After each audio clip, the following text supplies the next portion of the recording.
New Zealand के भारत दौरे 2026 के पहले वनडे मैच का पूरा रोमांच बीसीए स्टेडियम कोटुंबी वडोदरा में देखने को मिला। ये मैच टॉस से लेकर आखिरी गेंद तक ड्रामा, एक्शन और इमोशन से भरा हुआ था। भारतीय कप्तान शुभमन गिल ने टॉस जीतकर पहले गेंदबाजी चुनी। न्यूजीलैंड ने पहले बल्लेबाजी करते हुए 50 ओवर में 8 विकेट पर 300 रन बनाए। भारत ने जवाब में 49 ओवर में 6 विकेट खोकर 306 रन बनाकर मैच को 4 विकेट से जीत लिया।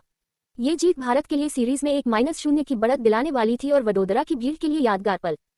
न्यूजीलैंड की पारी की शुरुआत काफी मजबूत रही। ओपनर्स डेवोन कॉनवे और हेनरी निकोल्स ने पावरप्ले के पहले 10 ओवर में 48 रन बनाए। कॉनवे ने आक्रामक अंदाज अपनाया। हर्षित राणा की शॉर्ट गेंदों पर उन्होंने लगातार पुल शॉट्स खेले और 2 चौके लगाए। मोहम्मद सिराज की स्लोअर गेंद पर भी कॉनवे ने अच्छा ड्राइव खेला। निकोल्स भी पीछे नहीं रहे। प्रसिद्ध कृष्णा की गेंद पर उन्होंने फाइन लेग के ऊपर से चौका लगाकर स्कोरबोर्ड को गति दी। दोनों बल्लेबाजों ने मिलकर 21.4 ओवर तक 130 से ज्यादा रनों की साझेदारी की। कॉनवे ने 67 गेंदों पर 56 रन बनाए जिसमें 6 चौके और 1 छक्का शामिल था। निकोल्स ने 69 गेंदों पर 62 रन की पारी खेली जिसमें 8 चौके लगे। ये दोनों 50 न्यूजीलैंड को मजबूत स्थिति में ले गए और स्कोर 150 के पार पहुंचा दिया। लेकिन भारतीय गेंदबाजों ने यहां से जबरदस्त वापसी की। सबसे पहले हर्षित राणा ने कमाल किया। उन्होंने 21.4 ओवर में निकोल्स को आउट किया। 113 किलोमीटर प्रति घंटा की ऑफ कटर गेंद पर निकोल्स ने शॉट खेलने की कोशिश की लेकिन बाहर एज लगकर केएल राहुल के हाथों कैच हो गए। अगले ही ओवर में हर्षित ने कॉनवे को क्लीन बोल्ड कर दिया। 142.2 किलोमीटर प्रति घंटा की तेज इन स्विंग गेंद पर कॉनवे का इनसाइड एज लगकर लेग स्टंप उखड़ गया। ये 2 विकेट न्यूजीलैंड के लिए बहुत बड़े झटके थे क्योंकि दोनों सेट बल्लेबाज आउट हो गए। इसके बाद विल यंग और ग्लेन फिलिप्स क्रीज पर आए, लेकिन दोनों ज्यादा देर नहीं टिक सके। मोहम्मद सिराज ने अपनी दूसरी स्पेल में यंग को 12 रन पर आउट किया। 126 किलोमीटर प्रति घंटा की शॉर्ट गेंद पर यंग ने रैंप शॉट खेलने की कोशिश की लेकिन टॉप एज लगकर राहुल ने लो कैच लिया। कुलदीप यादव ने ग्लेन फिलिप्स को शानदार तरीके से आउट किया। गेंद ने अच्छा टर्न लिया। फिलिप्स ड्राइव खेलने गए लेकिन बॉटम हैंड छूट गया और कैच शेरस अय्यर के हाथों में चला गया।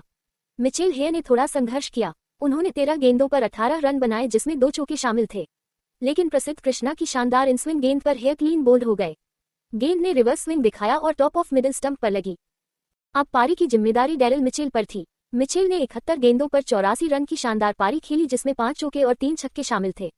उन्होंने स्पिनरों और पेसरों दोनों पर अटैक किया। कुलदीप यादव पर उन्होंने लगातार छक्का लगाया। 40.3 ओवर में कुलदीप की गेंद पर उन्होंने लॉन्ग ऑन के ऊपर से छक्का मारा। आखिरी 10 ओवर में मिचेल ने ताबड़तोड़ बल्लेबाजी की। प्रसिद्ध कृष्णा के 47वें ओवर में उन्होंने लगातार 4, 6, 4 मारकर स्कोर को 280 के पार पहुंचाया। हर्षित राणा पर भी उन्होंने बड़े शॉट्स खेले। माइकल ब्रेसवेल ने भी 16 रन बनाए और क्रिस्टियन क्लार्क ने आखिरी ओवर में 2 रन और जेमिसन ने चौका लगाया। न्यूजीलैंड ने 300/8 का चुनौतीपूर्ण स्कोर बनाया। भारत के लिए प्रसिद्ध कृष्णा ने 2 विकेट लिए। हर्षित राणा और मोहम्मद सिराज ने भी 2-2 विकेट चटकाए। कुलदीप ने 1 विकेट लिया। भारत की चेजिंग की शुरुआत बहुत धमाकेदार रही। रोहित शर्मा और शुभमन गिल ने पहले ही ओवर में चौके लगाए। जेमिसन की गेंद पर रोहित ने चौका लगाया। फॉल्स पर रोहित ने छक्का जड़ा।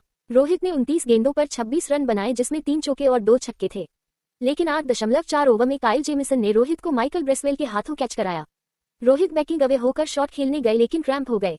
इसके बाद विराट कोहली और शुभमन गिल ने मोर्चा संभाला। दोनों ने मिलकर 118 रनों की मजबूत साझेदारी की। गिल ने 71 गेंदों पर 56 रन बनाए जिसमें 3 चौके और 2 छक्के थे। कोहली ने 91 गेंदों पर 93 रन की जबरदस्त पारी खेली जिसमें 8 चौके और 1 छक्का शामिल था।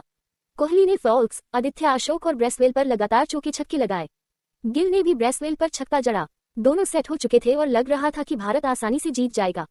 लेकिन 26.3 ओवर में आदित्य अशोक ने गिल को फिलिप्स के हाथों कैच कराया। कोहली भी 39.1 ओवर में जेमिसन की गेंद पर ब्रेसवेल को कैच दे बैठे। कोहली 93 पर थे और शतक से सिर्फ 7 रन दूर। वडोदरा की भीड़ सदमे में थी। सब प्ले कार्ड लेकर कोहली के 54वें वनडे शतक का इंतजार कर रहे थे। लेकिन कोहली चार्ज कर गए और बैक ऑफ लेंथ गेंद पर हाई ऑन द बैक से कैच दे बैठे। इसके बाद श्रेयस अय्यर ने पारी संभाली। उन्होंने 47 गेंदों पर 49 रन बनाए जिसमें 4 चौके और 1 छक्का था। अय्यर ने आदित्य अशोक पर लगातार चौके और छक्का लगाकर दबाव कम किया। लेकिन जेमिसन ने फिर कमाल किया। पहले रविंद्र जडेजा को 4 रन पर क्रिस्टियन क्लार्क के हाथों कैच कराया। फिर अगली ही गेंद पर श्रेयस को क्लीन बोल्ड कर दिया। क्रॉस सीम गेंद ने इनसाइड निकली और ऑफ स्टंप उखड़ गया। स्कोर 242 पर 5 हो गया। यहां से न्यूजीलैंड वापस मैच में आ गया। अब केएल राहुल और हर्षित राणा क्रीज पर आए।